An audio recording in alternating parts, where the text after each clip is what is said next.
Olá, tudo bem? Hoje a gente vai falar sobre os novos guardiões da informação no século XXI. Você sabe quem controla a informação que você consome hoje?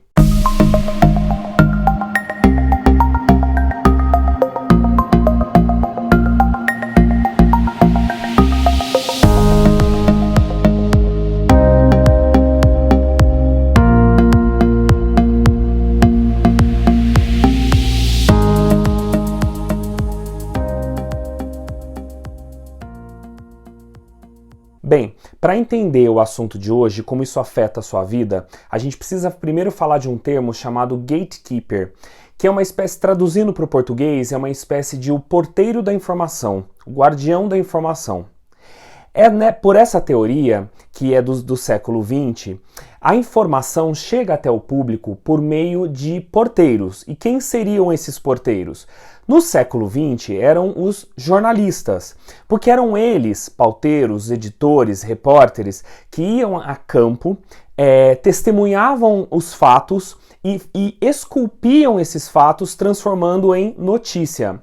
Só que estes porteiros decidiam, por critérios vários, que cabe outro episódio explicar, eles decidiam o que iria virar notícia e o que não iria.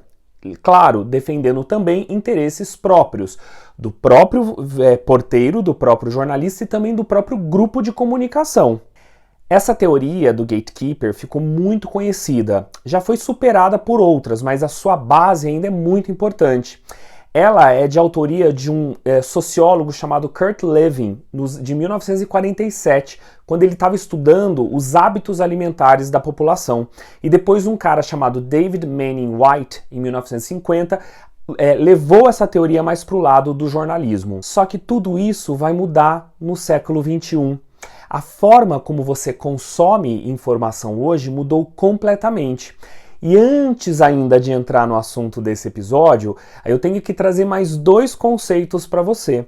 O primeiro é o conceito de cultura de comunicação de massa e a comunicação pós-massiva.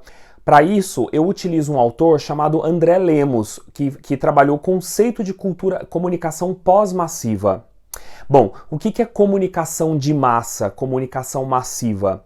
Para ele, é a comunicação que vem dos principais veículos de comunicação tradicionais do século XX, como jornal, revista, televisão, quase sempre concessões do Estado e que se sustentam por meio da publicidade. Então, o jornalismo está inserido nesse modelo de negócios. Já a comunicação pós-massiva, ela é uma característica do século XXI, que é o assunto de hoje, que é uma comunicação descentralizada e nem sempre mediada por concessões do Estado. Ela é caracterizada principalmente pela comunicação permeada nas redes sociais e nos aplicativos de celulares. Ou seja, hoje a lógica de sustento por publicidade, concessão do Estado, grandes empresas que têm o CNPJ e por isso respondem judicialmente por aquilo que vão falar, isso já não funciona mais tanto assim. A comunicação fragmentou numa forma que nunca se viu na história da humanidade. Agora, com essa informação em mente, dá para entender um pouquinho melhor quem, afinal, são os grandes guardiões da informação no século XXI. Só mais um dado importante, o jornal Washington Post fez recentemente uma análise, uma pesquisa, sobre quem seriam esses tais novos gatekeepers. E ele levantou alguns grupos, grandes grupos de tecnologia, como, por exemplo, o Facebook, que controla outros meios como o WhatsApp, o Instagram, o Google, que tem o YouTube, por exemplo, o TikTok, que veio da China e que não é à toa que está sendo cerceado e com várias tentativas de expulsá-lo do mercado americano. E também o Washington Post colocou na sua lista os grandes portais de entretenimento, como Netflix, Amazon Prime, Disney Plus, HBO Max, etc. O que isso tem a ver com a qualidade da informação, portanto, que você consome? Tudo. Primeiro, eu já falei aqui em outros episódios o grande problema que nós temos hoje da imensa concentração em pouquíssimos grupos e praticamente todos eles estrangeiros de grupos de mídia, de entretenimento e de jornalismo. É muito problemático quando você tem os grandes empregadores do entretenimento hoje e os grandes reprodutores da informação, como o Facebook, como o YouTube, como o Google, concentrados, aliás, não só num país, como numa região, o Vale do Silício. Por que isso é complicado? É só pensar como era o século XX, o século XIX. Diversas revistas, diversos jornais existiam no mundo inteiro e eles tinham, por proximidade, um maior apego também com a informação, com a realidade local. Isso não é o que acontece sempre com grupos tão concentrados lá. Ah, mas Francesco, você não acabou de dizer que é descentralizado? Ora, sim, é descentralizado, mas existe uma coisa que não é o assunto do episódio de hoje, que são os algoritmos que certamente privilegiam um tipo específico de informação.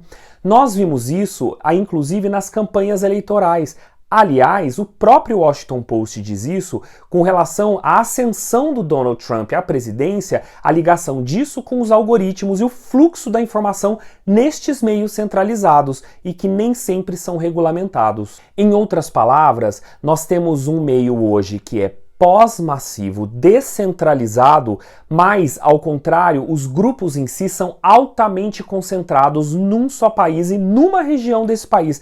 Algo que até os Estados Unidos estão discutindo isso judicialmente. Imagina a preocupação dos demais países do mundo. A Europa, por exemplo, está cobrando multas altíssimas por aquilo que na justiça de lá está alegando como oligopólio, monopólio, concentração de mercado. O problema é que a gente não sofre muito com isso porque nós, consumidores, não vemos as consequências práticas disso.